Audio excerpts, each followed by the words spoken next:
Bismillahirrahmanirrahim. Assalamualaikum warahmatullahi wabarakatuh. Alhamdulillahi rabbil alamin wa bihi nasta'inu ala umuri dunya waddin. Wassalatu wassalamu ala asyrafil anbiya'i wal mursalin nabiyyina Muhammadin wa ala alihi wa sahbihi ajma'in.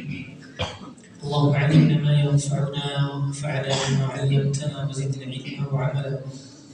Rabbi shrah li sadri wa yassir li amri wahlul 'uqdatam min lisani yafqahu qawli.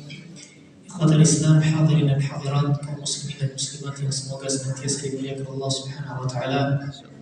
Alhamdulillah, di kesempatan petang kali ini Allah masih memberikan kemudahan, memberikan kesehatan, keafiatan kepada kita semua hingga dapat melanjutkan kembali kegiatan rutin kita di setiap hari Selasa setelah sholat maghrib, yaitu sama-sama belajar tentang tema fiqih adab dan akhlak yang kita sadur dari kitab Ahaditsul Akhlaq karya Profesor Syekh Abdul Razak Ibni Abdul Muhsin Al-Abbad Al-Badr hafizahumullah jami'an. Kemudian selawat serta salam semoga senantiasa terlimpahkan pada suri tauladan kita, Nabi Agung, Nabi besar Sayyiduna Muhammad sallallahu alaihi wasallam, juga kepada kerabat beliau, para sahabat, dan orang-orang yang senantiasa meniti jalan beliau hingga akhir masa nanti.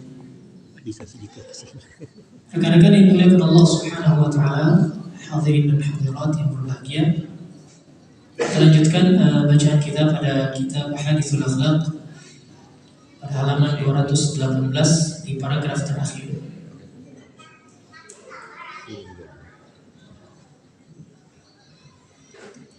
Syekh Abdul Razak berkata, "Munafa'na bihi wa fi 'ulumihi fi ad-darain."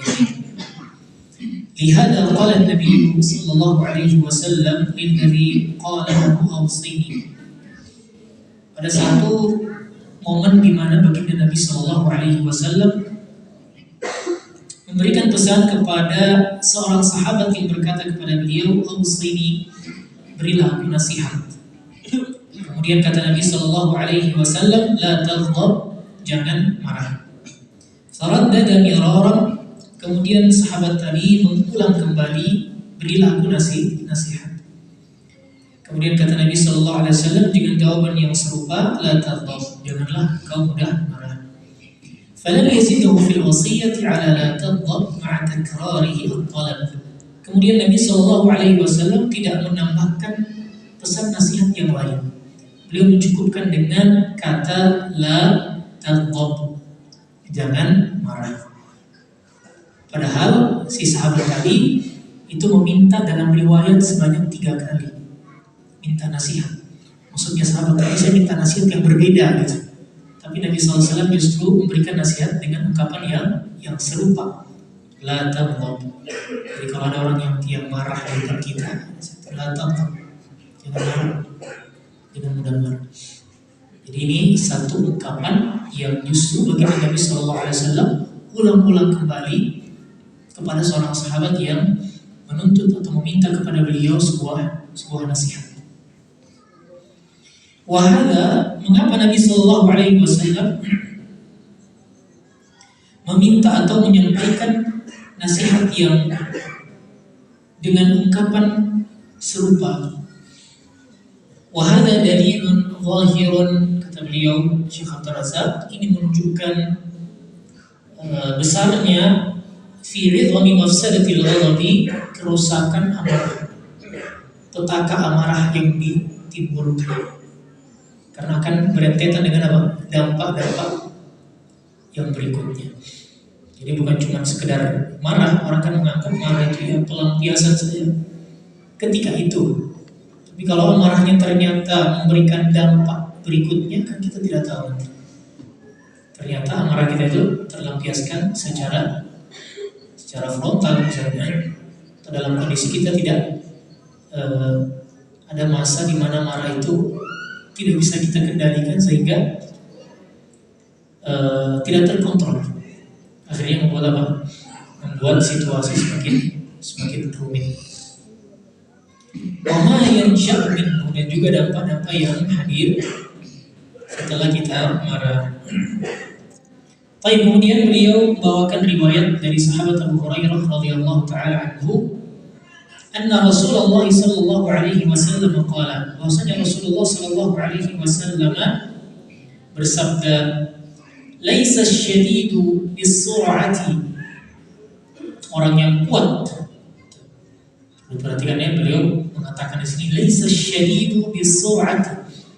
Orang yang kuat itu bukanlah orang yang jago pandai bergulat, orang yang pandai bela diri, orang yang pandai tinju, udah sampai sabuk hitam dan satu.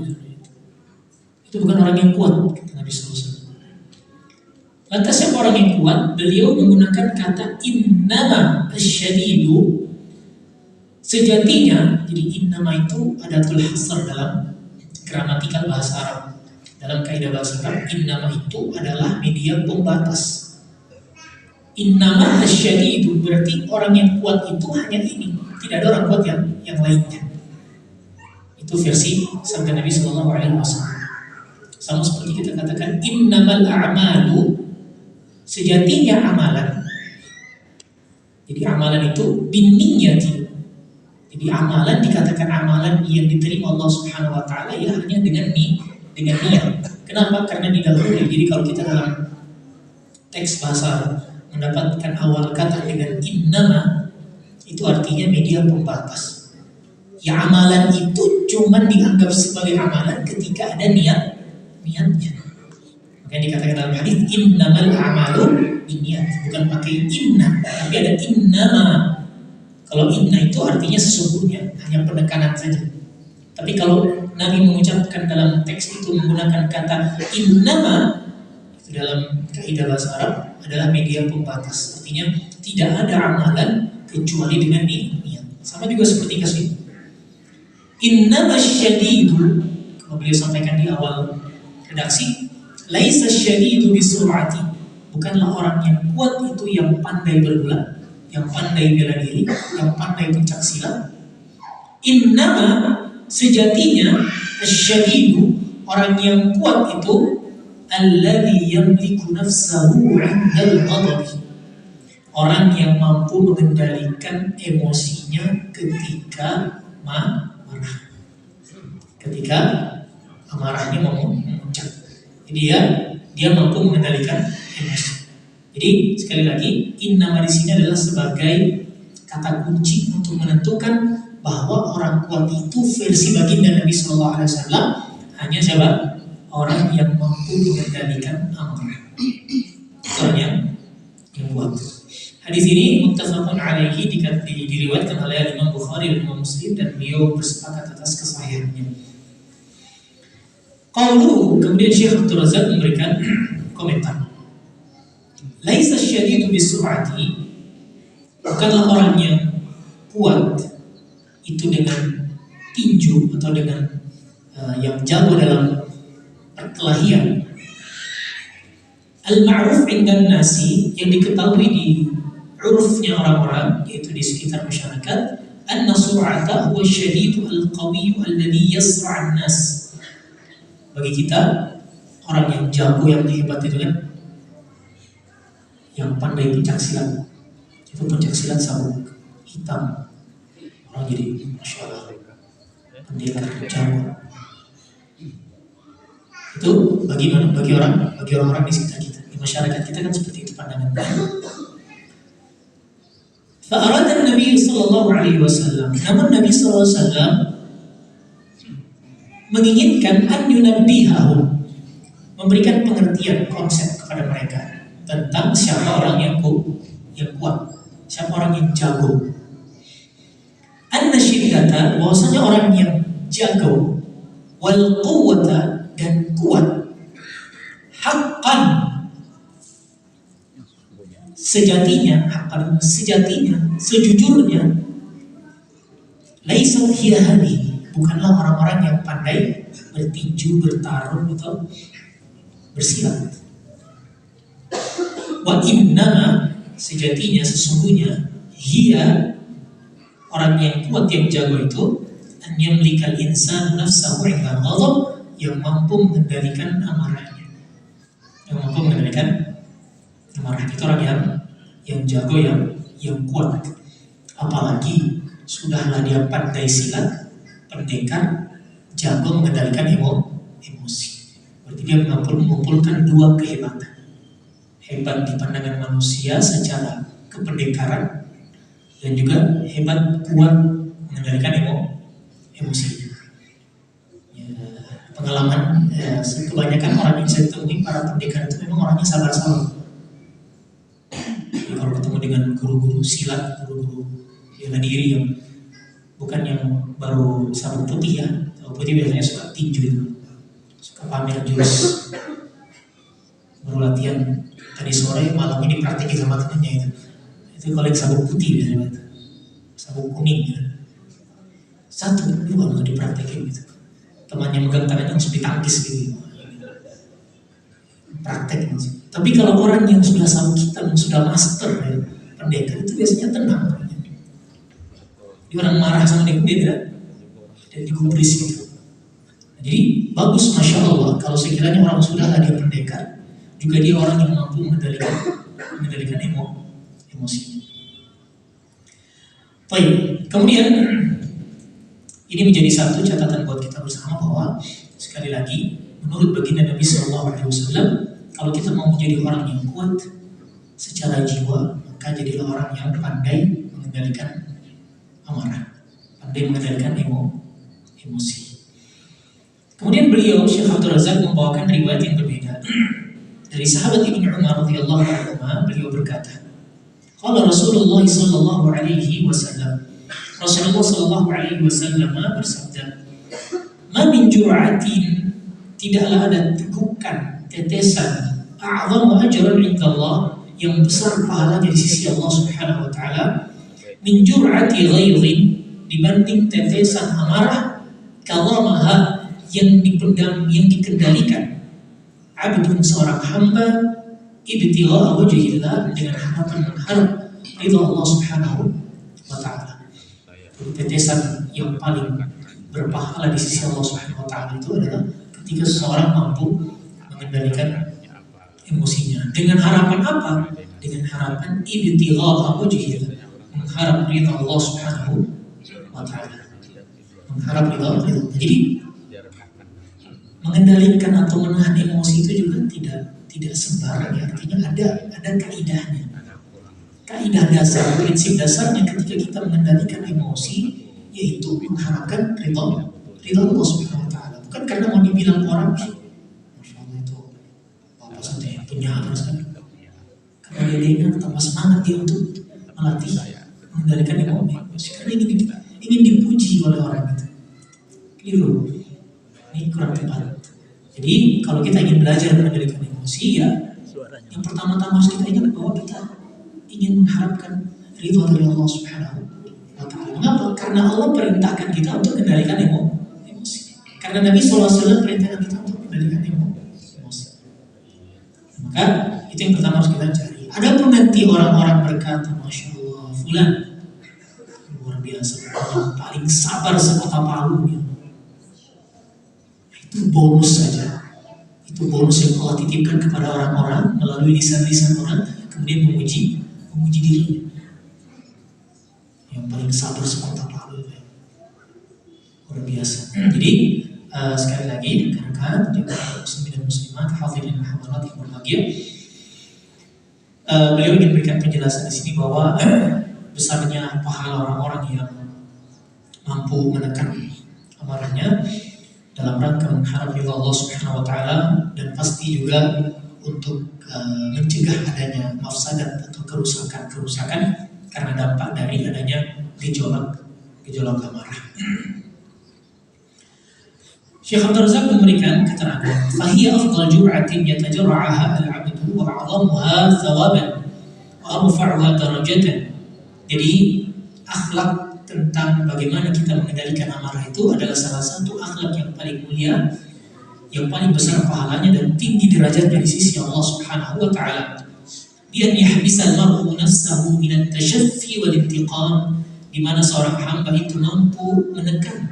Jadi amarah itu harus ditekan. Habis di situ jangan menekan. Dia harus berani menekan apanya? Nafsahu, jiwanya.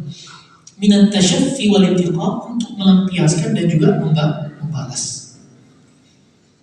Qasidan, dalam rangka salamat dinihi, untuk menjaga agama dan akhlaknya, wa naila thawabillah, dan juga untuk mengharapkan ridha dan pahala di sisi Allah Subhanahu wa taala.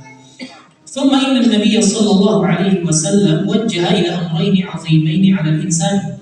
Nabi Shallallahu Alaihi Wasallam memberikan satu petunjuk, atau bukan satu petunjuk, tapi dua petunjuk yang cukup besar yang perlu kita renungi bersama. An yatahalla bihi mahala ghadabihi, yang dimana seorang muslim selayaknya memperhatikan dua petunjuk ini. Setiap muslim memperhatikan dua petunjuk ini ketika dalam kondisi mau marah. Ahaduhuma yata'allaqu bil lisan. Yang pertama adalah berkaitan dengan lisan.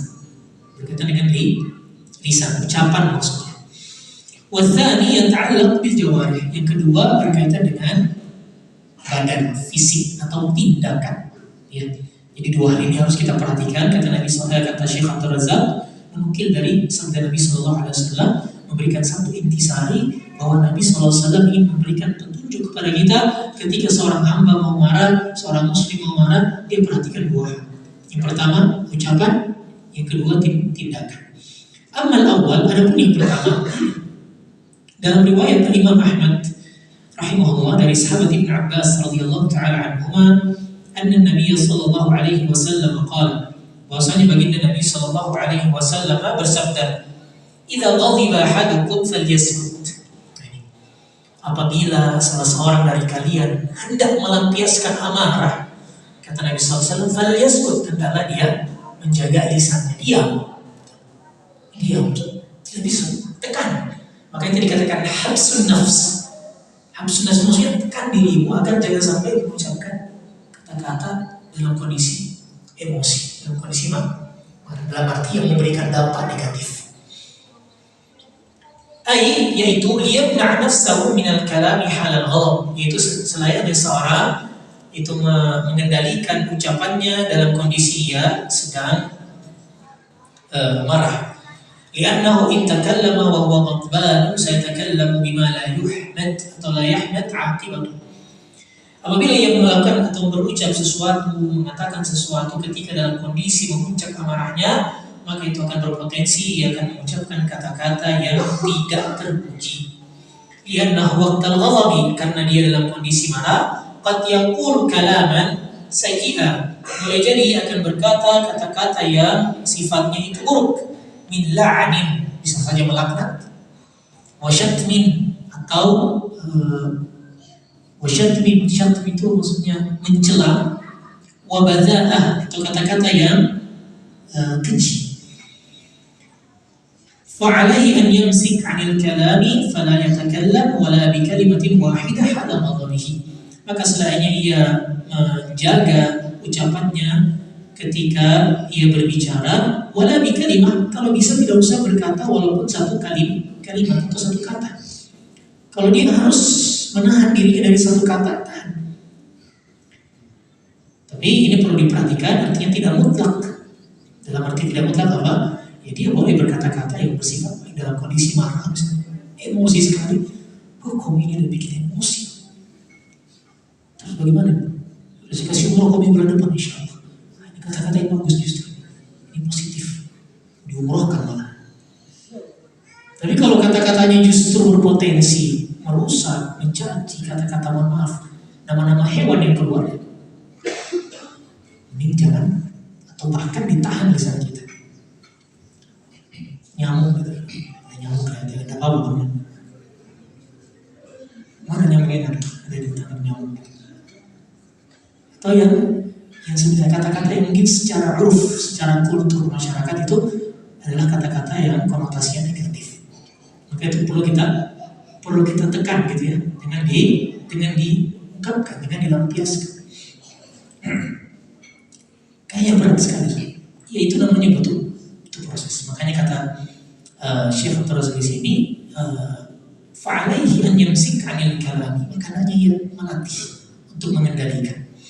Fala yatakallam, maka jangan dia berkata wala bi kalimah. Walaupun dengan satu kata, kalau ternyata satu kata itu berpotensi mafsadat. Tapi kalau satu kata tadi ya a'udzubillahi minasyaitonir rajim, maka dia juga berta'awudz agar lebih terhindar dari godaan dan waswas syaitan. Li'annahu fi tilka al-hal la yudrik ma yaqul wa la ya'i ma yatakallam bihi. Karena boleh jadi di kondisi tersebut ia tidak mengetahui, tidak sadar apa yang dia ucapkan. Idza imtana'a 'anil kalam hatta tahda jamratul ghadabi wa tadfa shiddatahu fa hina idzin sayakunu al-kalam sadida. Maka kalau dia khawatir berpotensi mengucapkan kata-kata yang memudaratkan dirinya bahkan orang di sekitarnya, ya upayakan diredam. Walaupun cuma satu kata Syekh di sini. Satu kata ini sangat krusial gitu. Bisa berpotensi mafsadat, bisa berpotensi masalah. Satu kata ini kan lagi emosi. Kau ini bagus, kau pancing emosi. Umroh satu kata. Berangkat dia Masya Allah. Tapi kalau satu kata ini talak, repotnya talak, cerai misalnya. Karena saking marahnya suami bilang kata talak sama istri. Ya kalau sudah terjadi, ya, talak satu pasti jatuh. Walaupun belum ke pengadilan. Karena hukum Allah itu ada di ucapan suami, bukan ada di pengadilan. Pengadilan itu administratif saja. Tapi kalau sudah talak, apalagi talak tiga dalam satu waktu. Menurut mayoritas ulama jatuh talak tiga itu. Walaupun menurut Syekh Ibnu Taimiyah rahimahullah itu tidak jatuh talak tiga. Maka poinnya adalah hati-hati dengan ucapan. Hati-hati dengan ucapan. Makanya kata beliau di sini, selainnya ia sabar sampai api amarahnya itu betul-betul tadfa syiddatah, betul-betul redup. Kalau sudah redup dengan perbanyak istighfar, dengan perbanyak ta'awudz, ya mudah-mudahan pelan-pelan akan redup, baru dia mulai berbicara. Tidak harus hari itu selesai masalah. Ini para ulama sering mewanti-wanti. Jangan kita terkesan ingin menyelesaikan masalah satu hari itu tuntas gitu. Karena kita ini manusia, berpotensi terjadi apa? Hati ini kan berbolak-balik. Dinamakan qalbun itu karena ia taqallab, berbolak-balik hati itu. Ya satu detik ini dia bilang A, 5 detik berikutnya dia bilang Z, nanti berubah. Maka tidak harus masalah yang dihadapi itu harus selesai di hari itu. Kalau kita saya tunda dulu, saya lagi emosi. Saya tunda dulu, saya izin pulang. Tidak masalah. Bukan berarti kita tidak bisa menyelesaikan masalah. Justru karena kita ingin menjaga emosi, menjaga amarah agar tidak menghadirkan madarat yang lebih besar, maka boleh kita menunda penyelesaian masalah. Itu tunda besok misalnya. Tunda dulu berapa hari? 3 hari karena syariat memberikan fasilitas 3 hari. Saya mau ikut komi. Saya mau ikut dulu komi 3 hari. Setelah itu baru kita ketemu lagi. Boleh, tidak ada masalah. Jadi biasa aja gitu. Jangan terlalu harus apa-apa selesai di hari itu. Baik. Apabila kata beliau telah redup api amarah, fahina idin sayakun kalam sadidan, maka ucapan kita insya Allah bisa lebih netral, objektif, sadid itu maksudnya lurus. Wa takunul aqibah hamidah, dan juga dampaknya pun akan terpuji. Dampaknya juga akan terpuji. Nah, ini dari tinjauan apa? Dari sisi ucapan, lisan ketika kita marah. Baik. Tinjauan atau petunjuk yang kedua dari tinjauan apa? Tindakan. Dalam Musnad Imam Ahmad serupa dari sahabat Anas bin Malik radhiyallahu anhu, anna Nabi sallallahu alaihi wasallam qala Bahwasanya baginda Nabi Shallallahu Alaihi Wasallam bersabda, "Idza ghadiba ahadukum," apabila salah seorang dari kalian marah, wa huwa qa'im, dan dia dalam kondisi berdiri, falyajlis, maka ia duduk. Jadi dari sisi apa? Tindakan, berpindah posisi. Dari berdiri dia emosi, sudah berdiri sudah mau berkelahi, duduk. Segera duduk. Fa in dhahaba 'anhu al-ghadab. Kalau sudah pergi hilang redup amarahnya, alhamdulillah. Wa illa, kalau tidak, falyattaji', maka berbaring. Ini Nabi anakkan sampai sedetail itu, suruh berbaring. Jadi kalau sudah berbaring itu insya Allah lebih terkendali. Ada yang pernah nyoba marah? Saya pernah nyoba, saya lagi marah emosi, baring saya. Walaupun gelisah, guling-guling gitu. Tapi alhamdulillah itu redup lama-lama gitu. Karena kondisi kita berbaring, kita berpotensi tindakan-tindakan yang memudaratkan orang lain itu akhirnya apa? Terantisipasi gitu. Tidak sampai tereksekusi dalam kondisi kita tidur. Tapi kalau kondisi berdiri, wah ini repot. Apalagi kalau dua-duanya master pencak silat, bisa kacau dunia bersilat. Nanti bukan cuma bentrok fisik, nanti bentrok medsos pula ya. Bukan mereka berdua, tapi lewat istri-istri misalnya. Wah, repot lagi. Kalau suami-suaminya dua-duanya master pencak silat, kalau istri-istrinya master bersilat lidah lewat medsos, ini jadi repot nanti akhirnya dapat. Nah, maka ini perlu dijadikan satu treatment yang positif ketika kita mau emosi. Dalam kondisi berdiri segera duduk. Kondisi duduk kiranya masih gelisah badan, masih bisa bangkit lagi, maka segera tidur. Dan ini kan pernah kita sebutkan dulu dalam riwayat dipraktikkan oleh Abu Turab. Siapa Abu Turab? Ali bin Abi Thalib radhiyallahu ta'ala. Ketika beliau dalam kondisi terjadi konflik internal dengan istrinya, beliau pergi ke masjid.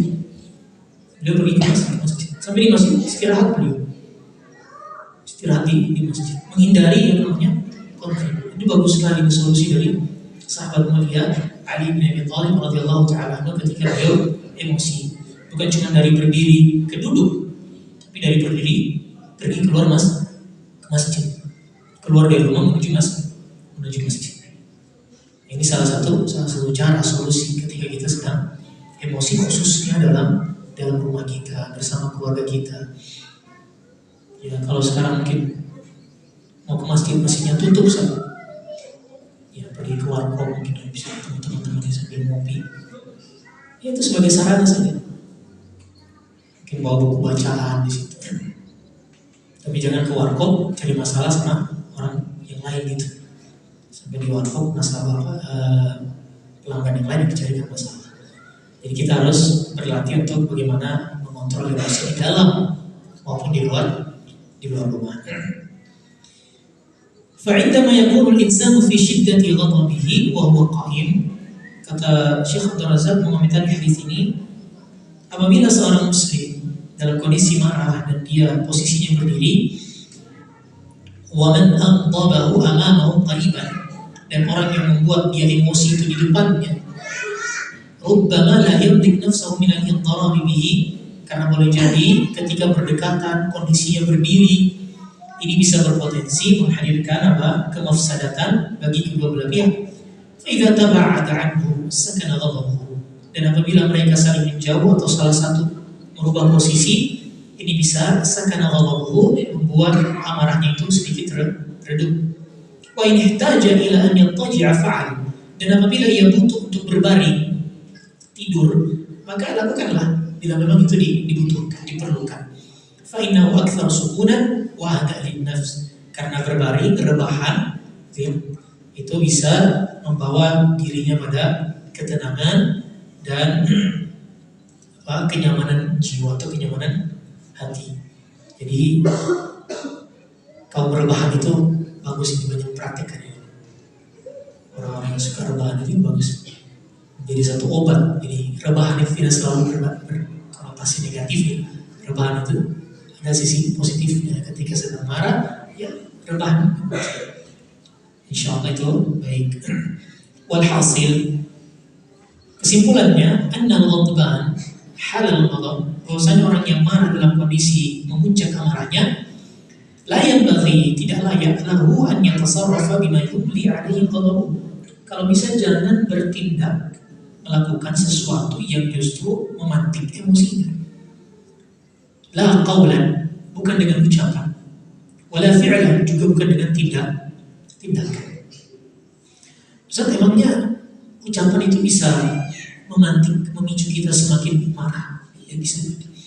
Karena dengan ucapan tadi, lawan bicara kita yang mungkin juga membuat kita marah, dia tambah mancing kita dengan kata-kata, sehingga semakin memuncak, semakin memuncak. Kalau sudah kata-kata nanti keluar dengan puncaknya, pasti cepat atau lambat tindakan akan menyusul.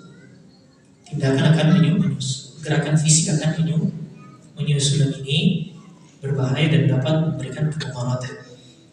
Hatta tantafi jamratul ghadab, dan upayakan jangan sampai ia melakukan tindakan ucapan tersebut sampai betul-betul redup amarahnya. Wa hadhihi haqiqatul quwwah, dan inilah hakikat dari orang yang kuat, orang yang jago itu ini.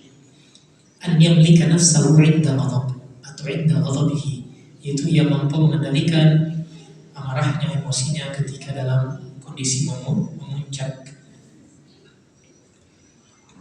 Hadirin dan hadirat yang semoga senantiasa dimuliakan Allah Subhanahu wa taala. Kemudian Syekh Abdul Razak membawakan riwayat yang lain dari sahabat Anas bin Malik radhiyallahu taala anhu dari Nabi sallallahu alaihi wasallam. Beliau bersabda, "At-ta'anni min Allah." Ketenangan itu datang dari Allah Subhanahu wa taala. Wal 'ajalatu, dan ketergesaan itu datang dari minasyaitan, datang dari setan. Hadis riwayat Abu Ya'la dalam musnad beliau. Syekh Abdul Razak memberikan komentar, "At-ta'anni min Allah." Ketenangan dari Allah maksudnya apa? Mimma yardahu wa yuthibu alaihi.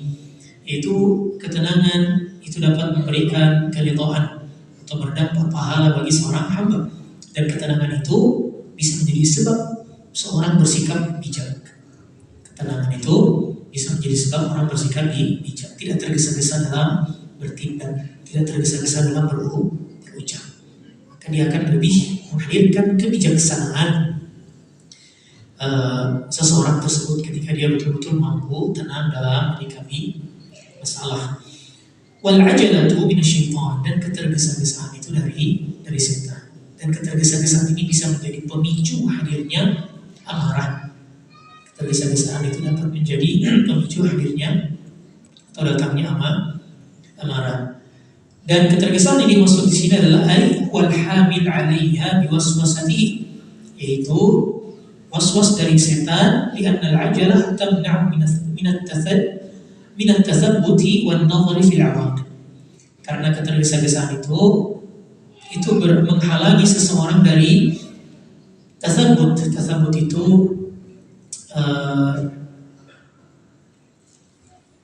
cross check, objektif dalam memberikan penilaian. Tathabbut wan nadhar, kemudian mempertimbangkan, melihat, meninjau fil awaqib, dampak-dampak yang akan hadir atau yang akan datang. Maka seorang yang tidak tergesa-gesa, dia pasti mampu bersikap objektif. Ketika dia bersikap tenang, maka dia objektif dan akhirnya dia akan lebih bijak. Dan orang yang tergesa-gesa, karena ketergesaan itu adalah waswasah, gangguan, godaan dari setan, maka pasti dia akan berpotensi marah, kemudian berpotensi tidak objektif dalam menilai, lebih bersifat subjektif, tidak menimbang dengan tenang, kemudian hanya berkesimpulan secara sepihak. Dan ini pasti akan menghadirkan apa? Al-awaqib. Al-awaqib itu dampak-dampak yang negatif di kemudian hari. Wa ahlul ana, kata Syekh Abdul Razak, orang-orang yang tenang, ahlul nadharin fil awaqib wal ma'alat, orang yang mampu memberikan pandangan jangka panjang. Ahlul ana itu maksudnya orang yang punya pemikiran yang tenang, jiwa yang tenang, tidak mudah tergesa-gesa dan marah. Itu bahasa mudahnya visioner lah. Jadi orang yang visioner itu Kata beliau di sini salah satu ciri identiknya itu adalah orangnya tenang pikirannya, tidak mudah terganggu, tidak mudah tergesa-gesa, tidak mudah marah. Dia mampu menimbang, mampu melihat, mampu meninjau lebih panjang. Jadi bahasanya satu langkah di depan orang-orang lain gitu. Ini orang yang punya pemikiran yang tenang, cara berpikirnya tenang, jiwanya tenang, itu memiliki apa? Pemikiran yang visioner, dan dia mampu berpikir jauh dibanding orang-orang pada umumnya. Wadhalika, hal ini anna khasat al-aqli an-nadhar fil awaqib. Karena ciri khas dari akal adalah an-nadhar fil awaqib, mampu menimbang hal yang akan terjadi. Mampu menimbang hal yang akan terjadi. Ketenangan pikiran itu akan berdampak pada akal yang lurus. Al-aqlus sadid. Akal yang lurus itulah nanti akan membimbing seseorang menjadi orang yang visioner. Jadi kalau orang-orang belajar tentang bagaimana cara menjadi visioner, buka buku-buku psikologi, ya kita baca hadis aja. Di kitab ini satu paragraf sudah dijelaskan oleh Syekh Abdul Razak. Ciri karakter orang yang visioner, ya harus belajar menjadi orang yang lebih tenang. Belajar menjadi orang yang memiliki pemikiran yang jernih, tidak tergesa-gesa, tidak mudah marah. Maka dia akan lebih visioner dalam melihat satu problem, dalam menyikapi sebuah masalah. Wa amma adapun ahlul ajalah, orang yang suka tergesa-gesa, fa innahum, sesungguhnya mereka yandafi'una indifa'an bila ta'aqqulin wa la ta'ammulin fil awaqib. Mereka akan menyikapi ragam hal, ragam masalah itu tanpa ta'aqqul, tanpa berpikir jernih, wa la ta'ammul, tanpa merenung dengan baik, fil awaqib, pada dampak-dampak yang akan hadir di kemudian hari. Walihada, oleh karena itu kata beliau, fa inna mathalan nafsi fi ajalatiha wa tishiha kakuratin min fikharin wudi'at ala min hadarin amlas fala tazalu mutadahrijatan wa la yudra fi ma'al amruha wa nihayati haliha bi ayyi shay'in tartatin. Jadi beliau memberikan perumpamaan orang yang suka tergesa-gesa, al-ajalah tadi, itu seperti bundaran atau bola min fikharin wudi'at ala manhadarin amlas, yang diletakkan di atas semisal tanah yang licin atau jalan yang licin, cepat gitu jalannya. Fala tazalu mutadahrijatan wa la yudra fi ma'ali amriha wa nihayati haliha bi ayyi syai'in tartatib. Dia tidak, bola tadi yang ada di atas jalan yang begitu licin, anggaplah jalan kita taruh oli gitu kan, kemudian gelindingkan apa? Bola atau batu yang bundar, itu akan begitu cepat tanpa dia tidak tahu ini akan terperosok kemana pada akhirnya, karena saking cepatnya. Tiba-tiba kena orang, tiba-tiba kita khawatir ya. Coba kita dari posisi atas, kemudian jalan yang agak menurun, licin, kemudian ada bola yang jatuh atau batu yang menggelinding ke bawah. Kita kan khawatir ini. Ini kan mau kemana ini? Awas. Kita berteriak, orang di bawah, awas, ada batu menggelinding. Kita khawatir, kita udah tahu ini mau kemana ini arahnya. Itulah semisal orang yang tergesa-gesa dalam menyikapi masalah, tidak tenang. Tidak tahu ini mau kemana arahnya. Sehingga yang penting dia biaskan begitu saja. Fakam biyatilkal ma'alat al-musifah wa nihayat al-muhzinah allati yaqulu ilayya amru ahli al-ajalati wa tayshi mimman la yata'ammaluna fil awaqib. Maka betapa banyak, kata beliau, dampak yang menyedihkan, yang negatif, yang akhirnya dirasakan oleh orang-orang yang suka tergesa-gesa dan orang yang suka sembrono, kerasa gerusu bahasanya. Sehingga mereka akhirnya menyesal dengan dampak yang ada. Karena apa? La yata'ammaluna fil awaqib. Mereka tidak mempertimbangkan apa yang akan terjadi di kemudian hari. Wala yanzuruna fil ma'alat. Mereka tidak mempertimbangkan hal-hal yang berpotensi akan terjadi bila dia mengambil sikap yang tergesa-gesa. Tidak mempertimbangkan hal itu lebih jauh.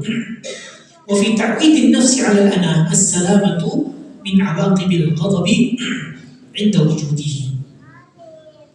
Dan wa fi ta'widin nafs, seorang yang melatih dirinya agar berpikir tidak tergesa-gesa, berpikir tenang, berpikir jernih, tidak mudah terpancing emosinya, kemudian dia mampu bersikap dengan tenang, maka dia pasti akan lebih selamat karena dia menghasilkan satu keputusan yang bijak. Min awaqibil ghadabi, dia akan selamat dari berbagai bentuk dampak negatif yang itu akan hadir, akan muncul ketika kita mengambil satu sikap yang tergesa-gesa. Inda wujudihi, ketika ternyata dampak tadi atau amarah tadi pun muncul dalam kondisi kita tidak tenang, maka seseorang lagi-lagi beliau ingin memberikan satu isyarat di sini, memberikan satu isyarat bahwa ketenangan dalam berpikir, kejernihan dalam menganalisa satu masalah itu bisa dipelajari. Kata beliau di sini, wa fi ta'widin nafsi, latihan, kata beliau, latihan untuk menjadi orang yang tenang, yang tidak tergesa-gesa, yang tidak mudah marah, yang mampu mengendalikan emosinya ketika menyikapi ragam masalah agar menghasilkan nantinya tindakan-tindakan atau dampak-dampak keputusan yang lebih bijak. Itu kata beliau bisa dilatih. Ya, justru dan pastinya latihan itu tidak mudah. Dan pastinya latihan itu tidak mudah. Karena tidak ada latihan yang mudah. Kata para ulama, siapa saja yang merasakan kemudahan dalam latihan, maka pertanyakanlah cara latihan. Kalau kita selama proses latihan misalnya, apapun itu ya, di bidang apa saja, dalam proses bisnis, dalam proses dakwah, dalam proses pendidikan, dalam proses pembenahan moral, akhlak, etika, itu kalau ternyata mulus saja gitu, tanpa ada kendala, ya berarti perlu kita pertanyakan cara latihannya seperti apa. Karena tidak ada latihan itu kok mudah-mudah aja gitu rasanya. Latihan itu pasti ada kerumitan, ada kesulitan, banting tulang, kadang jatuh, naik turun, itu hal yang biasa. Itu hal biasa terjadi. Makanya kata Allah Subhanahu wa taala, wa tilkal ayyam nudawiluha bainan nas. Itulah hari proses di mana nudawiluha bainan nas, yang kita apa? Yang kita putar di antara kehidupan manusia. Jadi ada roda kehidupan, roda suka dan duka, roda dinamika, sehingga naik turun. Kadang kita besok dirasa enak, ternyata lusa kewalahan lagi. Itu hal yang biasa terjadi. Sehingga melatih diri kita juga dalam konteks ini, ketika ingin menjadi orang yang lebih sabar dan lebih kuat, sebagaimana kata Nabi SAW tadi, lebih kuat menghadapi masalah, mengontrol emosi, mengendalikan amarah, lebih tenang dalam berpikir, lebih jernih dalam menyikapi problem, maka itu butuh yang namanya latihan.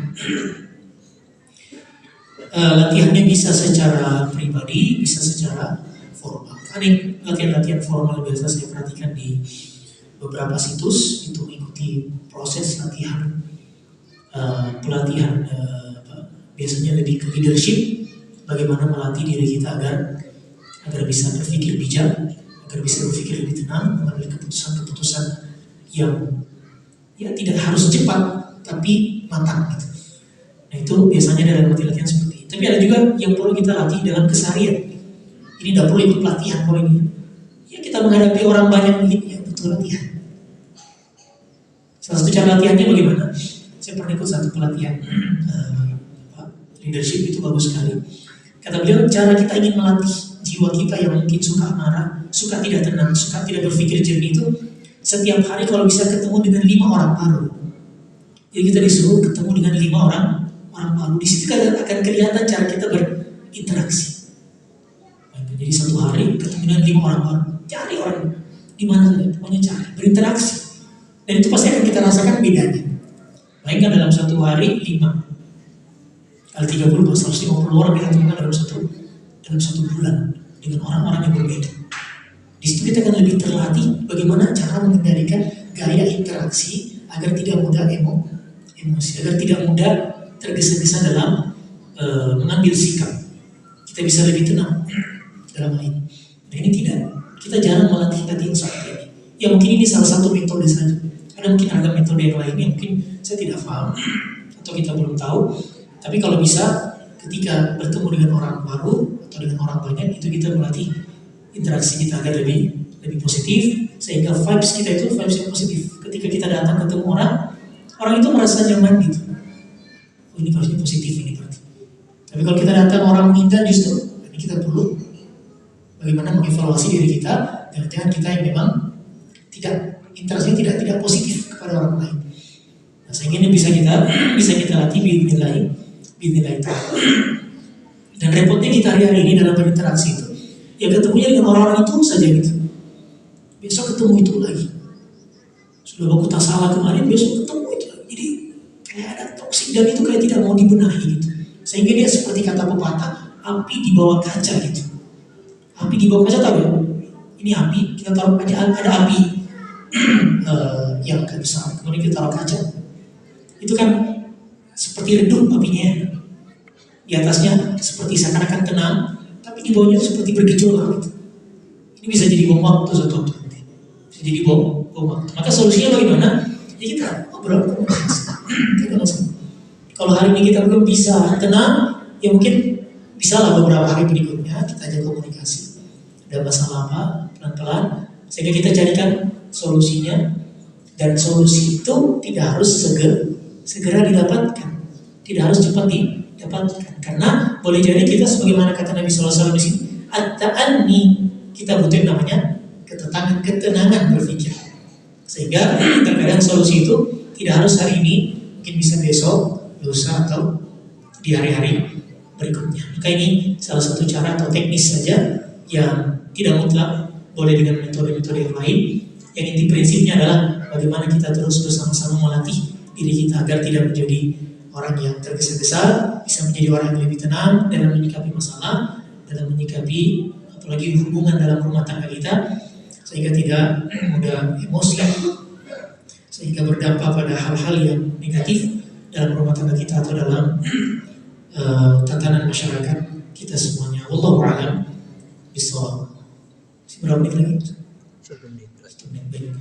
Tinggal 1 menit saya rasa cukup. Insyaallah kita lanjutkan di pertemuan berikutnya biiznillah taala bila umur panjang. Semoga Allah Subhanahu wa taala memberikan kemudahan, kesehatan, keafiatan, umur yang panjang, istiqamah dan keikhlasan kepada kita semua sehingga senantiasa mendapatkan taufik dan hidayah dari Allah Subhanahu wa taala di atas ilmu dan amal hingga akhir hayat nanti serta dianugerahkan husnul khatimah. Allahumma amin.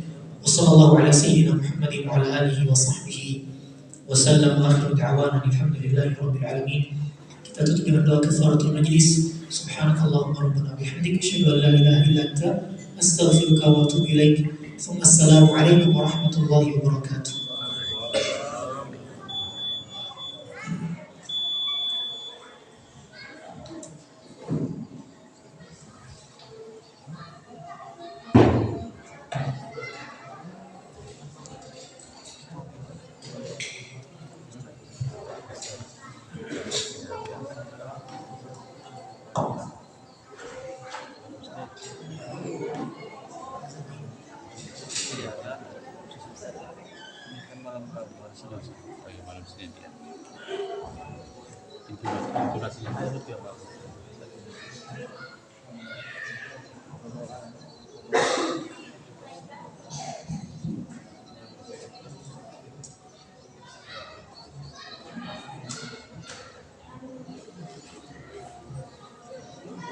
Allahu Akbar. Allahu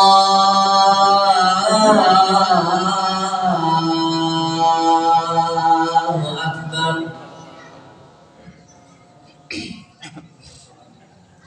Allahu Akbar. Allahu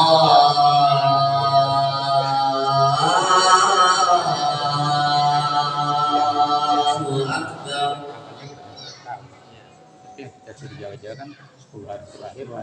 Asyhadu an la ilaha illallah.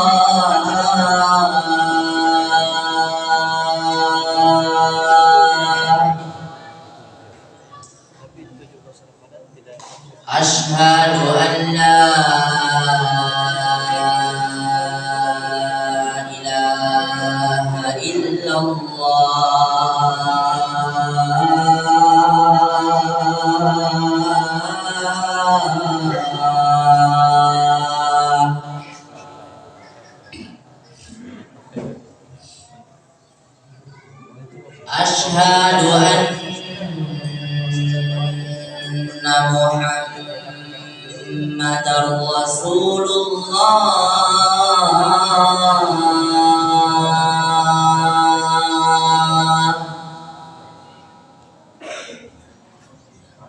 أشهد أن محمدا رسول الله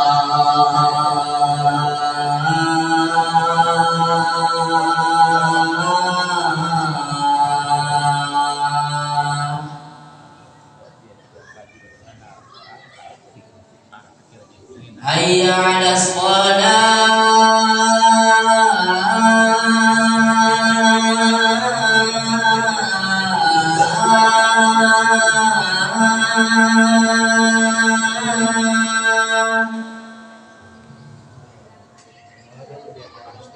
حي على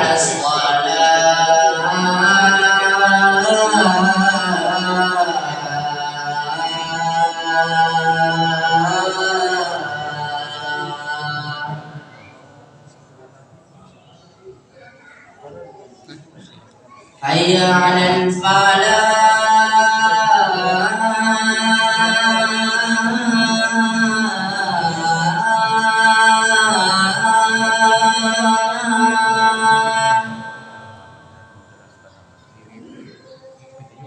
حي على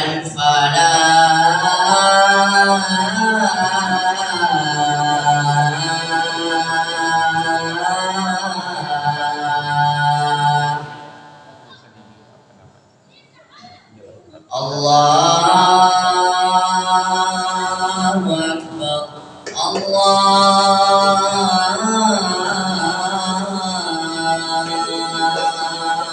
أكبر لا إله إلا الله